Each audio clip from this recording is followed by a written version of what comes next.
Hi sir, మీకు భారీ అభినందనల మాల అందజేస్తున్నాం.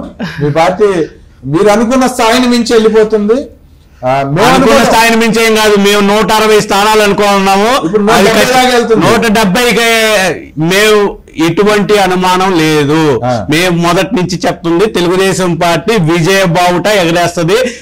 One side. మేము ఇప్పుడు కాదు, గత 3 ఏళ్లుగా చెప్తున్నది. జగన్మోహన్ రెడ్డి వచ్చిన 1 నెలకే అతను అసమర్థుడని చెప్పి ఆంధ్రప్రదేశ్ రాష్ట్ర ప్రజలు నిర్ణయం తీసుకున్నారు. ఈ రోజు అదే ఫలితాలు ఆంధ్ర రాష్ట్ర ప్రజలు ప్రతి ఒక్కరు ఇచ్చిన పరిస్థితి మనం చూసాం. రాష్ట్రంలో మనం చూస్తే ఈ రోజు చేయని అరాచకం లేదు. ఎస్సీ ఎస్టీల మీద ఎస్సీ కేసులు పెట్టారు. రాజ్యాంగాన్ని మార్చేసి రాజారెడ్డి రాజ్యాంగం అంటూ తీసుకొచ్చి ప్రతి ఒక్కరి మీద దారుణమైన దాడులు. రాష్ట్ర వ్యాప్తంగా చేయని అరాచకం లేదు. ఈ రోజు మీరు గమనిస్తే 151 సీట్లు ఇచ్చిన మ్యాండేట్ ఇచ్చిన వైఎస్ఆర్ కాంగ్రెస్ పార్టీకి ఎటువంటి రిజల్ట్స్ రావాలో తర్వాత ఎన్నికల్లో అటువంటివి వచ్చినాయా అంటే లేని పరిస్థితి. అమరావతి లాంటి చోట ఎంతో దారుణంగా అమ్మ లాంటి అమరావతిని చంపేశారు. అటువంటి రైతుల అమ్మలను కూడా చంపేశాడు. అందుకనే ఈ రోజు ప్రతి ఒక్కళ్ళు కూడా క్లియర్ మ్యాండేట్ ఇచ్చారు. మాకు రాజధాని కావాలి, మాకు అభివృద్ధి కావాలి, చంద్రబాబు నాయుడు గారి పాలన కావాలి, మాకు పవన్ కళ్యాణ్ గారి లాంటి సమర్థ నాయకత్వం మాకు ఉండాలి అనే స్పష్టమైన విధానంతో ఈ రోజు రాష్ట్ర ప్రజలంతా క్లియర్ మ్యాండేట్ ఇచ్చిన పరిస్థితి మనం చూసాం. ఈ రోజు మీరు గమనిస్తే 148 సీట్లలో ఇప్పటికే క్లియర్ మ్యాండేట్ ట్రెండింగ్ వస్తా ఉంది. అంటే మీరు చూడండి, అది ఇంకా 170 సీట్లకి వెళ్లే పరిస్థితి. ఖచ్చితంగా రాష్ట్రంలో వైసీపీ పార్టీకి ఈ రోజు తోటి వైసీపీకి ఎండ్ కార్డు పడింది. రేపటి నుంచి వైసీపీ గురించి మాట్లాడుకునే వాళ్ళు కూడా ఉండరు, వైసీపీలో నాయకులు ఉండరు, వైసీపీలో ఎమ్మెల్యేలు గెలిచిన ఒకరిద్దరు కూడా ఉండే పరిస్థితి లేదు. ఈ రోజు రాష్ట్రంలో ప్రతి ఒక్కరూ ఆలోచిస్తున్నారు. సొంత బాబాయినే చంపిన వాళ్ళు ఈ రోజు రాష్ట్ర ప్రజలకి ఏం మేలు చేస్తారు అని చెప్పి క్లియర్ మ్యాండేట్ రాష్ట్ర వ్యాప్తంగా ఇచ్చిన పరిస్థితి.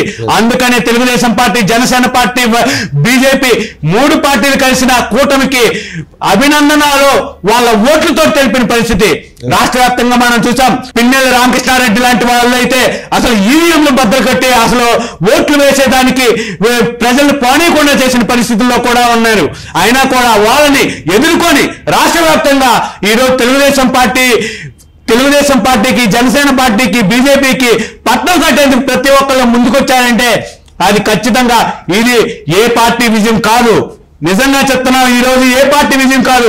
ఈ రోజు ప్రజలు వాళ్ళని వాళ్ళు గెలిపించుకున్నారు. ఈ రోజు రాష్ట్రంలో ప్రజలు వాళ్ళని వాళ్ళు గెలిపించుకొని అభివృద్ధిలో మేము అన్ని రాష్ట్రాల కంటే మేము కూడా అభివృద్ధిలో ముందుండాలి.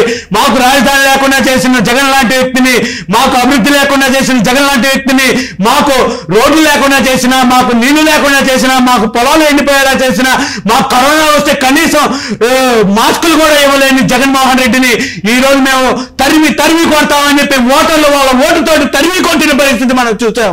ఖచ్చితంగా రాబోయే కాలంలో వైసీపీ ఉండబోదు అనడానికి, ఈ రోజు భూస్థాపితం అయిపోయింది అనడానికి ఈ రోజు వచ్చిన ఫలితాలే నిదర్శనం.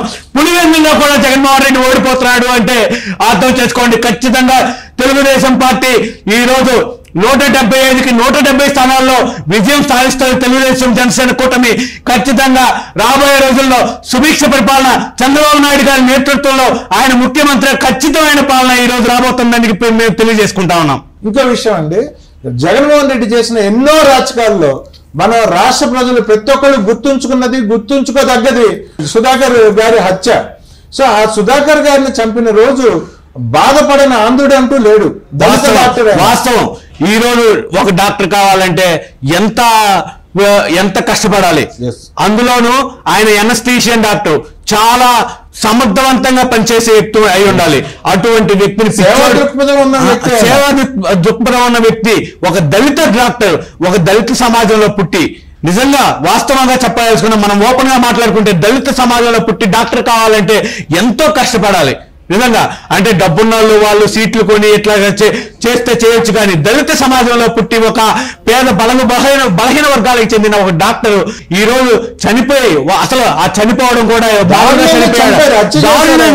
దారుణంగా గుడ్డలు విప్పి పెడరెక్కలు విరిచి రోడ్డు మీద పండబెట్టి అసలు అసలు దారుణంగా పోలీసుల చేత కొట్టించి వేధించి అసలు నెల రోజులు హింసించి వాళ్ళ తల్లిదండ్రుల్ని రోడ్డు మీద పడేసి వాళ్ళ తల్లిని రోడ్డు మీద కీడ్చి ఇటువంటి అన్ని చేసి ఆయన చనిపోయే వరకు అతనే కాదు ఓంకార్ అనే దళిత వ్యక్తిని ఇంకా కరుణాకర్ అనే డ్రైవర్ సుబ్రహ్మణ్యం గారిని డోర్ డెలివరీ చేసి మేము ఏమైనా చేస్తే మీరెవరు అడగడానికి మీకేం దిక్కున్న చోటు చెప్పుకోండి అనే విధంగా వైసీపీ చేసిన అరాచక పాలనకి ఈ రోజు ప్రజలు ఖచ్చితంగా బుద్ధి చెప్పారని చెప్పుకోవాలి.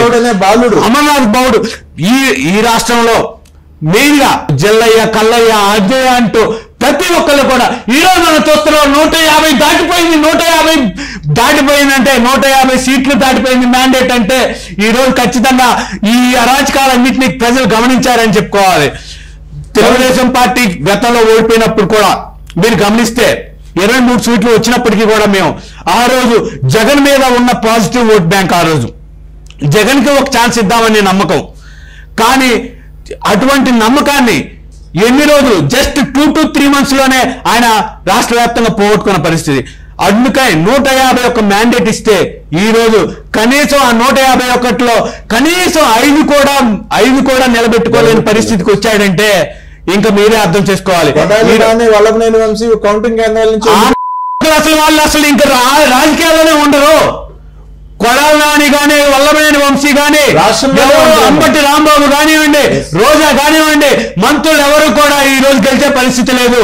మీరు ఈ రోజు మేము చెప్తా ఉన్నాం, మేము నిజంగా దాడులకి తెగబడము.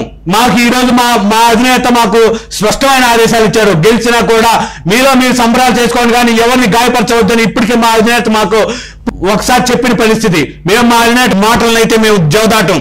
కానీ ఖచ్చితంగా దాడులకు ప్రేరేపిస్తే మాత్రం మేము తగ్గం.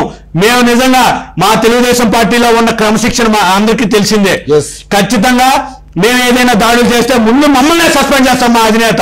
దానికి మేము దానికి కూడా భయపడం. నిజంగా ఈ రోజు రాష్ట్ర వ్యాప్తంగా జగన్మోహన్ రెడ్డి కానీ అతని అంచెలు కానీ మంత్రులు కానివ్వండి ఎమ్మెల్యేలు కానివ్వండి కోట్ల రూపాయలని కోట్ల రూపాయలని చేసుకోవడానికి ఎంతలానా డబ్బులు తిన్నారో ఇసుక మీద మట్టి మీద నీళ్ల మీద ఆఖరికి లిక్కర్ మీద ప్రతి ఒక్క దాని మీద కూడా ఇన్ని కాలంలో అందులేదని ఎన్నెన్నో వెతికిన జగన్మోహన్ రెడ్డి అవినీతి ఖచ్చితంగా కనిపిస్తా ఉంది.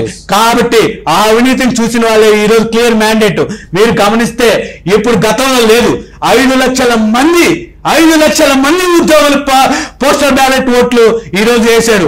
అందులో కూడా మా అధినేత తెలుగుదేశం చంద్రబాబు నాయుడు గారు తెలుగుదేశం పార్టీ అధినేత 2800 పోస్టల్ బ్యాలెట్ ఓట్లుంటే దాంట్లో 2700 అంటే దాదాపు 90% ఓట్లని 95% ఓట్లని ఆయన పడేలా చేసుకున్నాడు. అంటే నిజంగా ఆయన మీద నమ్మకం అనుకోవాలి. ఈ రోజు వైసీపీ వాళ్ళు చెప్పినట్లు కుప్పంలో ఓడిస్తాం, మంగళగిరిలో ఓడిస్తాం, పిఠాపూర్లో ఓడిస్తాం అంటే వాళ్ళు ఏం పీకలేరు. ఈ రోజు మా అనుబంధ పార్టీ జనసేన పార్టీ మీ కాడికి ఎక్కువ సీట్లు తెచ్చుకుంటా ఉంది. మీకు 10 సీట్లు కూడా రావట్లేదు. మా జనసేన పార్టీ 21 సీట్లతోటి గెలిచే పరిస్థితి ఉంది. ఖచ్చితంగా ఈ రోజు మీ భూస్థాపితం అయిపోయింది. వైసీపీ అనేది ఇంకా ఎప్పటికీ ఉండదు. By by Jagan. Okay, thank you అండి. మరో వీడియోలో మళ్ళీ మాట్లాడదాం.